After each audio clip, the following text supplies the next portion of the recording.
Yahobu, Bapak Ibu Pendeta, Sinenge, Majelis dan warga Gereja Amin, ini adalah channel YouTube Sinode Gereja Amin. Karena itu, bagi yang mencintai Gereja Amin, tontonlah, subscribe, like, dan bagikan. Gereja Amin yang tangguh, mandiri, dan peduli.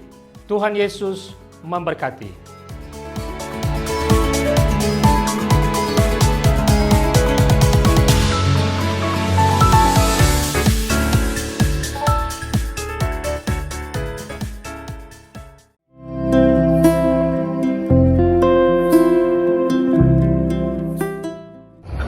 Hai Teens, kembali lagi pada acara TFC.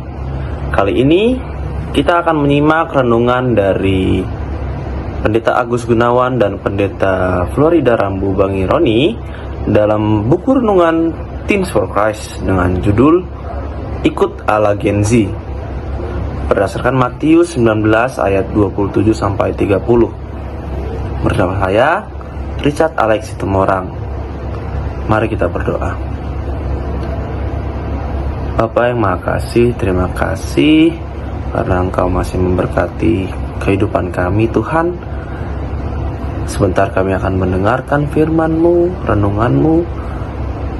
Berkatilah hamba-Mu yang akan menyampaikan dan berkati kami yang akan mendengarkannya. Amin. Yang akan menjadi pusat permenungan kita adalah Matius 19 ayat 29. Saya akan bacakan untuk kita semua. Setiap orang yang karena namaku meninggalkan rumah atau ladangnya akan menerima kembali 100 kali lipat dan akan memperoleh hidup yang kekal.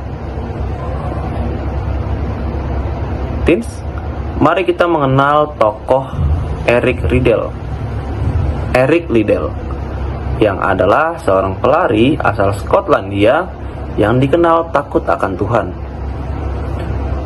Pada 1924, dalam Olimpiade di Paris, diadakan lomba lari 100 meter yang dijadwalkan pada hari Minggu. Nah, Eric menolak untuk mengikuti lomba itu karena baginya hari Minggu adalah hari untuk beribadah.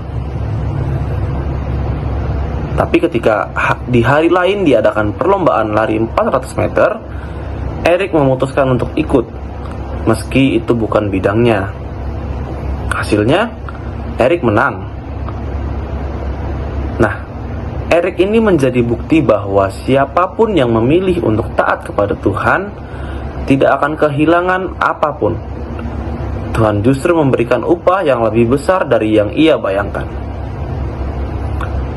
Petrus pernah bertanya kepada Yesus, "Kami sudah mengikut Engkau, lalu kami akan mendapat apa?" Pertanyaan itu menunjukkan adanya harapan untuk memperoleh upah dengan mengikuti Yesus. Maka Tuhan Yesus menjawab kepada mereka yang mengikuti Dia akan mendapat tempat dan kemuliaan bersamanya. Tidak hanya itu, selama hidup di dunia, setiap pengikut Yesus akan diberkati berlipat ganda jika ia rela meninggalkan segala kenyamanannya demi mengikut Yesus. Tuhan menjamin bahwa setiap orang yang memilih untuk mengikut Yesus tidak akan kehilangan apapun, justru akan diberkati secara berlimpah. Teens, kita tidak perlu berpikir rumit seolah mengikuti Yesus itu adalah hal yang berat karena harus meninggalkan segalanya. Mengikut Yesus pada zaman sekarang bisa sederhana menolak ajakan untuk nongkrong atau apapun yang mengganggu ibadah kita. Itu yang akan menjadi bukti bahwa kita setia kepada Tuhan. Sebagai contoh, ketika kita dipinta untuk datang pada acara yang bertabrakan dengan jam ibadah, dan kita jawab nih, "Aku ibadah dulu ya," atau "Saya ibadah dulu ya, setelah ibadah saya akan nyusul." Nah, itu menjadi bukti kesetiaan kita kepada Tuhan. Ya, mari kita berdoa. Sekiranya kami belum setia kepadamu Tuhan, sekiranya kami masih memilih untuk meninggalkan ibadah kepadamu, jamahlah hati kami ya Bapa, agar kami tetap setia kepadamu. Terima kasih atas renungan yang Kau berikan. Sekiranya renungan ini menjadi pengingat bagi kami untuk setia kepadamu. Amin. Demikian renungan kita hari ini. Jangan lupa subscribe, like, dan bagikan kepada yang lain. Tuhan memberkati.